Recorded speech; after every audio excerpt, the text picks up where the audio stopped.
우선 우리가 시조 단군 왕검은 어떤 분이냐, 단군 세기를 우선 본문 딱 피면은 믿을 수 없는 내용이 나와 있어요. 단군의 왕검의 부는 단웅이시오, 모는 웅시 왕녀시니 신묘년 5월 2일 인시에 아사달에서 태어나셨다. 근데 이분이 워낙 그 영민하고 지혜가 출중해가지고 14살 때 대국국에 비왕 노릇을 했어요. 그 임금을 보필하는 부왕 노릇을 했는데 24년 동안 거기서 정치 수업을 받다가 38세 되던 해에 웅시군의 왕이 전쟁터에서 돌아가시면서 고국으로 돌아왔다. 그 고국을 단국이라고 그랬어요. 매우 중요한 얘기인데, 그렇게 해서 38세 되던 해에 이제 즉위를 하시고, 그 뒤에 사건이 단군 세계에 보면은 1세 단군 역사에 이렇게 쭉 나와 있는데요. 이제 이 군현홍수 사건은 어떤 배경이냐면은 북경에서 우리가 서북쪽으로 한 두서너 시간 달리면은 탕록이라는 곳이 나오는데, 바로 중화 문명의 발상지가 탕록이다. 뭐 제2의 탕록으로 장안 쪽을 얘기하는 경우도 있는데, 바로 이제 여기에서 동북아의 제1차 역사 대전쟁이 폭발했습니다. 그것이 바로 동방의 치우천왕과 바로 중국의 역사시조 황제헌원과의 10년 대전쟁인데, 그 전쟁이 일어난 배경은 이제 신시봉기라든지 뭐 여기저기 이렇게 나와 있는데, 그 핵심 내용이 뭐냐면은 본래 이 동방의 신선 문명의 근원은 치우천왕이고, 그분 스승 자부선사가 이제 종주인데, 그분 밑에 가서 신선도를 배웠단 말이에요. 그래서 이분이 이제 치우천왕이 자기 스승님을 존경해가지고 삼천궁을 지어드리고, 거기에 이제 머물면서 황제헌원과 공공 뭐 창일 뭐 이런 사람들이 와가지고 이제 본래 그 원형 불멸의 그 선도 정신을 배웠다 이거. 그래서 우리가 중국의 그 신선도를 말하면은 황노지약이라고 그래. 황제와 노자다. 그러고서 이제 사막 내문경이라는 경문을 받아가지고서 이제 자기 고향으로 돌아갔어요. 이분이 아마 그 총명이 단군 왕검 못지 않았는가 봐. 그래서 이 양반이 이제 고향으로 돌아가가지고 서방 중화 정권을 아주 강력하게 뿌리를 내리려고 했던 거예요. 치우천왕이 동방 신교 문화를 뭔가 우습게 여기고 그 보은 의식이 약화되고 그러니까 그 불의를 뿌리 뽑는다고 말이에요. 그렇게 해서 전쟁 선포문을 이렇게 붙이고서 토벌하러 간다 이거예요. 그래 탕록에 가보면은 우리가 말을 몰고 와가지고 그 황제 헌원이 머물렀다고 하는 황제성, 그것을 지켜보면서 지금 그곳에 가보면은 삼조당이라고 그래가지고 그 중국 정부에서 치우를 모시고 있어요. 전쟁신으로서 이 병법의 태조로 그들도 지금 모시고 있다 이거예요. 바로 이제 이 전쟁에서 황제 헌원이 이제 무릎을 꿇었는데, 그 무릎을 꿇리면서 치우천왕이 홍군형을 내는 그런 그 말씀이 아주 잘 나와 있습니다. 환단곡을 보면. 그러고서 이제 세월이 흘렀어요. 황제 헌원의 4대 손 가운데서 누가 나왔냐면은 바로 그 유명한 욘임금이 나온 거야. 그래서 이 욘임금이 자기 할아버지 대해서 참담한 패배를 당하고 맺힌 그 한을 자기가 서려고 위해서 보다 더 강력한 서방 중심 중화 정권을 이렇게 세운다는 꿈을 가지고 있었다 이거예요. 바로 이때 제2의 치우천왕 같은 분이 나타난 거야. 바로 그분이 이제 시조 단군 왕검인데, 여기서 이제 제2차 역사 전쟁이 붙는데, 그 사건 중심에 뭐가 있냐면은 군현홍수가 있다 이거야. 근데 이 욘임금은 정권을 잡을 때 자기 이복형, 배가 다른 그 형을 쳐내고서 정권을 잡았어요. 반대하는 자를 아주 무참하게 숙청을 하면서 천하를 물들였다 이거예요. 중국의 고전을 보면은 이 내용이 나름대로 여기저기 자세히 나와 있습니다. 그리고 유명한 그 삼묘적, 치우천왕이 우리 역사의 시조다 그렇게 외치는 묘족들이 원래는 저 북쪽에서 살았는데 원래는 환국에서 살았다는 거야, 그 조상들이. 그래서 삼묘족들이 삼신문화 원형을 그대로 다 가지고 있어. 치우천왕을 거대한 동상을 세워서 자기들 마을에다 세우고 지금도 모시고 있는데, 이 삼묘족들이 욘임금의 아들 그 단주를 왕통으로 삼아라, 정통으로 삼아라.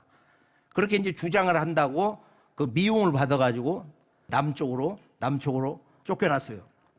이 요님금이 정적들이 많아져가지고 자꾸 화란이 일어나고 여기저기서 반란이 일어나고 그러니까 이제 정치에 대해서 피로증이 왔는지 천하를 물려줘야겠다. 우리가 서경을 보면은 윤자주 계명하나이다. 맏아들 단주가 총명하지 않습니까? 그러니까 은송이원이 가오와 말다툼 잘하고 싸우기를 좋아하는데 그놈 되겠냐? 하면서 이렇게 물리쳐버리거든. 그러고서 이제 허유하고 소보를 찾아가 천하를 맡아달라고. 그러니까 더러운 소리 들었다고 소 물먹이다가 끌고 올라가고, 또 한 사람은 뭐냐면은 야, 나 고질병 걸려가지고 안 되니까 내가 그 천하를 받을 수가 없다. 여기 자주지보라고 하는 그런 사람 얘기도 있고, 뭐 그런 차에 당군왕검은 당나라 윤영보다 24년 뒤에 무진년에 즉위를 했어요. 바로 동방의 대천자로서 역사 문명의 종권을 쥐고 있기 때문에 요에게 뭐라고 얘기를 하느냐면은 순에게 남겨라. 그러니까 환단국에는 그 구절을 뭐라고 했냐면은 의순이 보명이라 그랬거든. 순에게 의지해가지고 잔명, 자기 그 명을 보존을 했다. 그래서 순에게 남기는 순의 아버지가 그 형제간에 이제 단군주의 농림부 장관이야. 고시라고 해서. 순임금의 아버지는 이제 그 고수고 자기 후처하고 짜가지고 순을 죽이려고 했다 해가지고 후세 사람들이 달달봉사 같은 인간이라고 해서 고자를 썼는데 앞도 못 보는 그런 그 늙은이다, 고수다 말이야.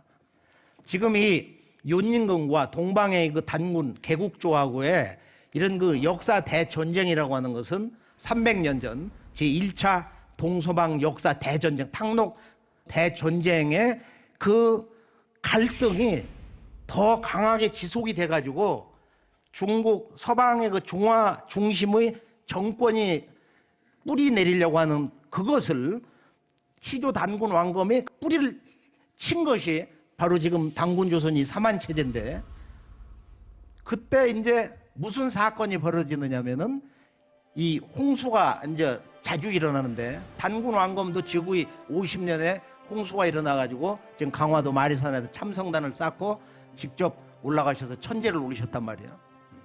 그러고서 17년 뒤에 중국 본토에서 9년 홍수가 기록을 잘 보면은 실제 이 홍수가 듬성듬성해가지고 10년 이상 근 20년 계속된 것 같아요.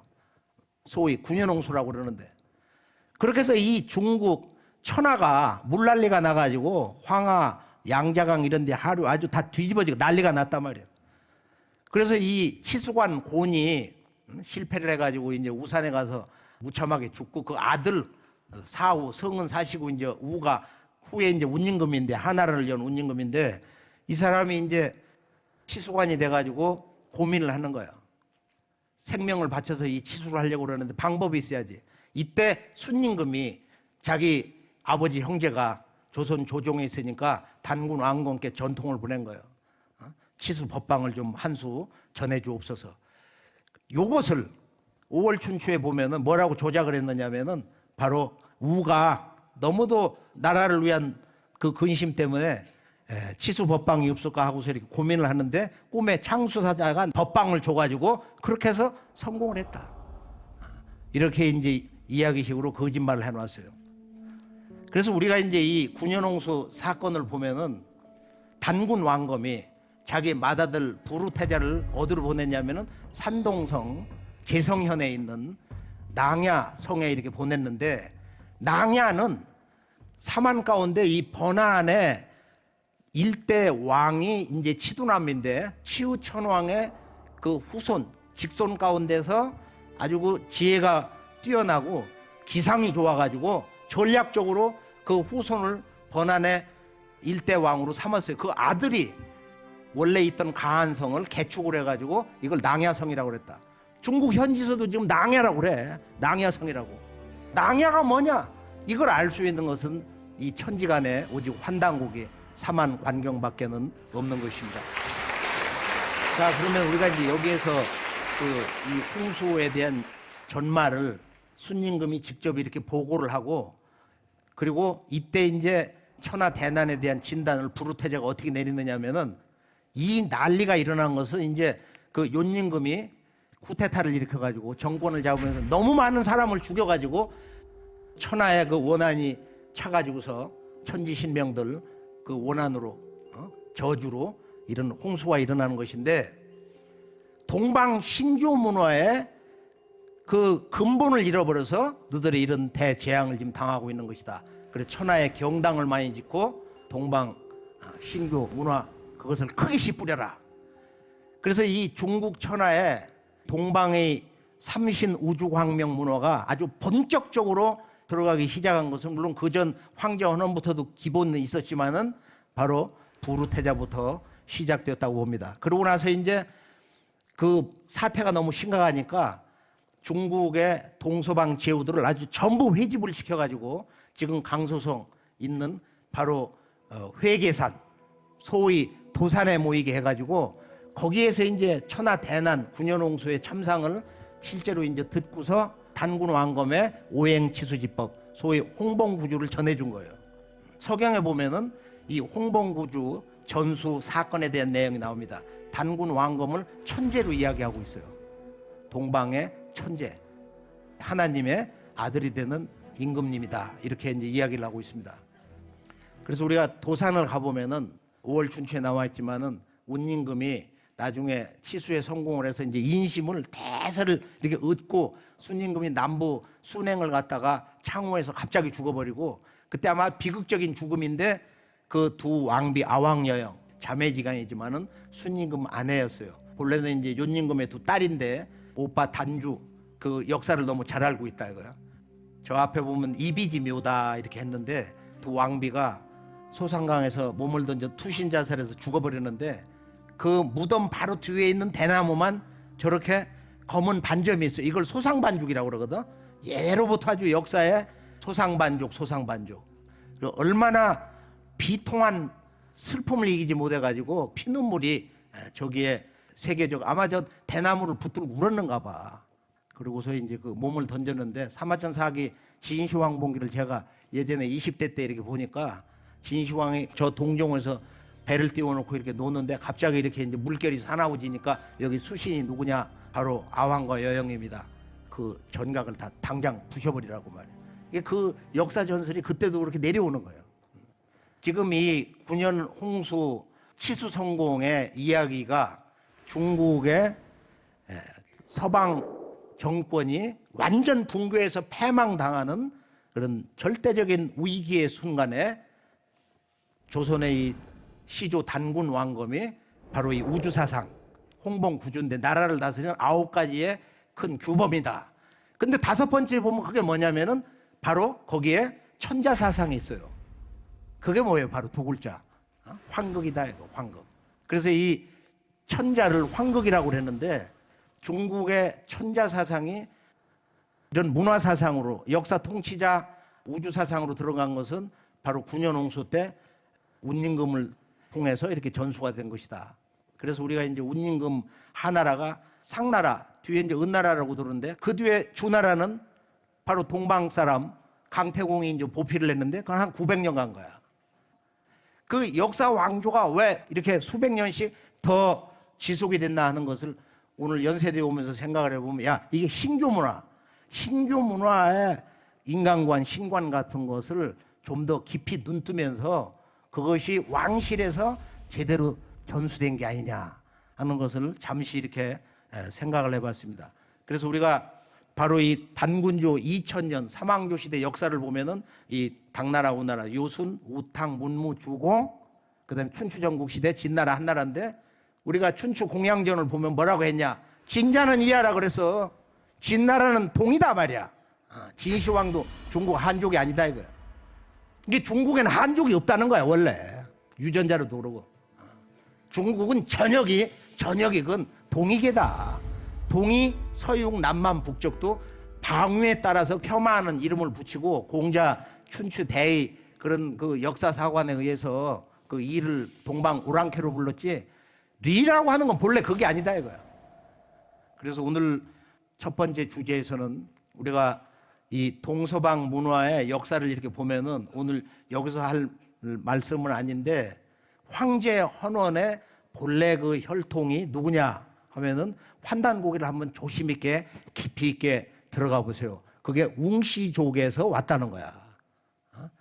그분이 그 조상이 공손인데 공손은 누구냐? 바로 염제 신농 씨의 아버지 소전 씨의 별파라는 거야. 그들은 어디서 왔냐? 바로 지금 만주에 있는 그 웅시족 그쪽 계열에서 이렇게 떨어져 나온 것이다. 그래서 사실은 지금 중국의 역사시조 황제 헌원은 우리 동방족 지금 염제 신농 씨가 이제 인류의 성씨의 원조가 되는데 그 염제 신농 씨 집안의 같은 맥입니다.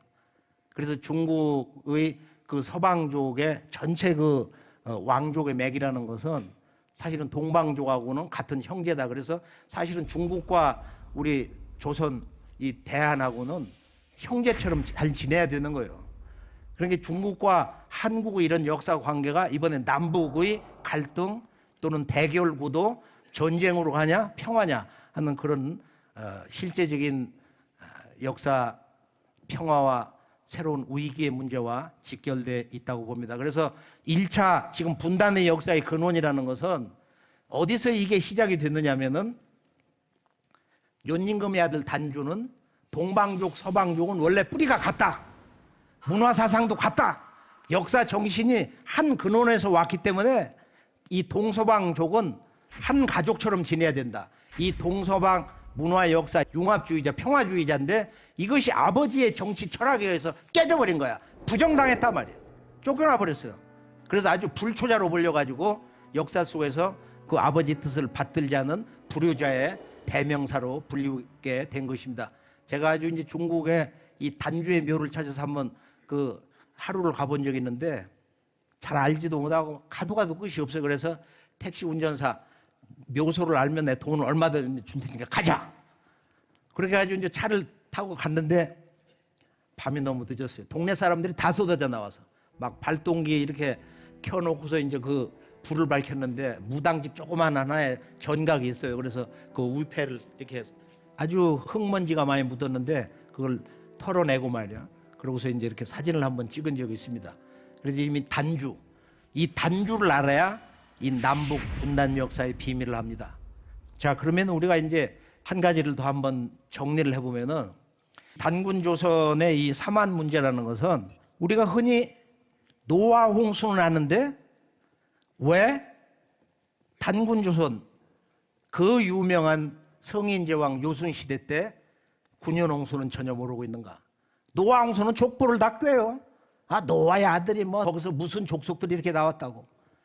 인류 역사에 그런 홍수가 주기적으로 있었지만은 노아 홍수는 전 지구 인류가 다 멸망당하고 그 노아 가족만 방주를 타고 저 터키 아라트 산에 이제 도착했다 이런 얘기가 있는데 그때 지구촌의 인류가 똑같이 다 살았어. 그 지역 중심으로 그런 이야기가 나왔을 뿐이지.